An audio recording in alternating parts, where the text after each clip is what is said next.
The family of a 3-year-old boy killed by his foster mother stormed out of a courtroom today following a verdict of manslaughter. Lily Choy had been accused of second-degree murder after the child died in her care in 2007. Choy had previously been found guilty of manslaughter in the case in 2008, only to successfully appeal the verdict. But as our Night Watch reporter Ross Neitz tells us, today the second trial ended the same way as the first. Lily Choy had hoped this time the decision would be different. The former foster mom on trial for a second time, accused of killing a 3-year-old boy in her care. We can't rouse him. His eyes are open and he's making deep breaths occasionally, but we can't get him to react to stimuli. Choy's argument, the death was accidental. Ultimately, though, the justice found her story implausible, saying, "It's difficult to imagine how the scene occurred as she described it. There were unexplained lapses of memory, inexplicably vague about matters that would be unhelpful to her." All along, the Crown alleged systematic abuse of the child, leading up to his death. The justice found Choy not only locked the 3-year-old in a cold garage as a form of punishment, but he also had several unexplained bruises on his body.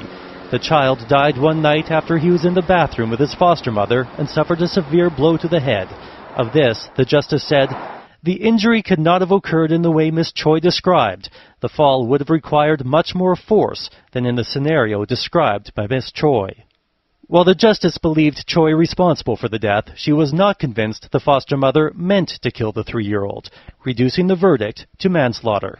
It was vicious. It's a vicious attack on a 3-year-old child. Detective Bill Clark was at the home the night the child suffered his fatal injury. He says he's disappointed the charge of second-degree murder did not stick, but now hopes for as lengthy of a sentence as possible.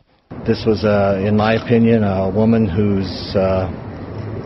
she has no remorse. She's never shown remorse. She has no emotional feeling towards this child, and she simply didn't care. It's still unclear how much, if any, jail time Choy now faces. She's been released to take care of family matters until her sentencing on October 17th. Ross Neitz, Global News. The penalty for a conviction of manslaughter varies widely in Canada.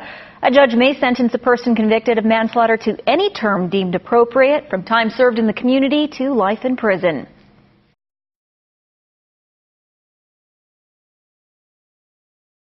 Critics of Alberta's foster care system are closely watching an Edmonton courtroom this morning. Lily Choy is being sentenced for manslaughter. In 2007, a 3-year-old foster child died while in Choy's care. Now, this is something critics say is happening far too often, and courts need to help. Fletcher Kent has more. Sadly, says Donna Sullivan's mother, her daughter's story is not unique. The only danger she was put in is when they took her away from my home. And she died because of it. 6 days after social workers put Donna into a foster home, she died. The family still does not know why, so they rally outside a sentencing hearing for a different foster parent accused of killing another young boy. This is happening far too often. It's horrendous, and the public is not aware of what is actually going on. So they try to highlight their case and Lily Choy's. Choy is being sentenced for manslaughter again. In 2007, a 3-year-old boy died while in Choy's care. The two were alone in a bathroom and the boy suffered a severe brain injury. A jury convicted Choy of manslaughter and she was given 3 years in prison, but she appealed and a judge ordered a new trial, where she was once again convicted of manslaughter. In sentencing hearing number 2, the Crown recommended a sentence of 12 to 16 years, saying, "At the highest end is appropriate given the moral culpability of the offender. I can't emphasize enough how high I think this sentence should be."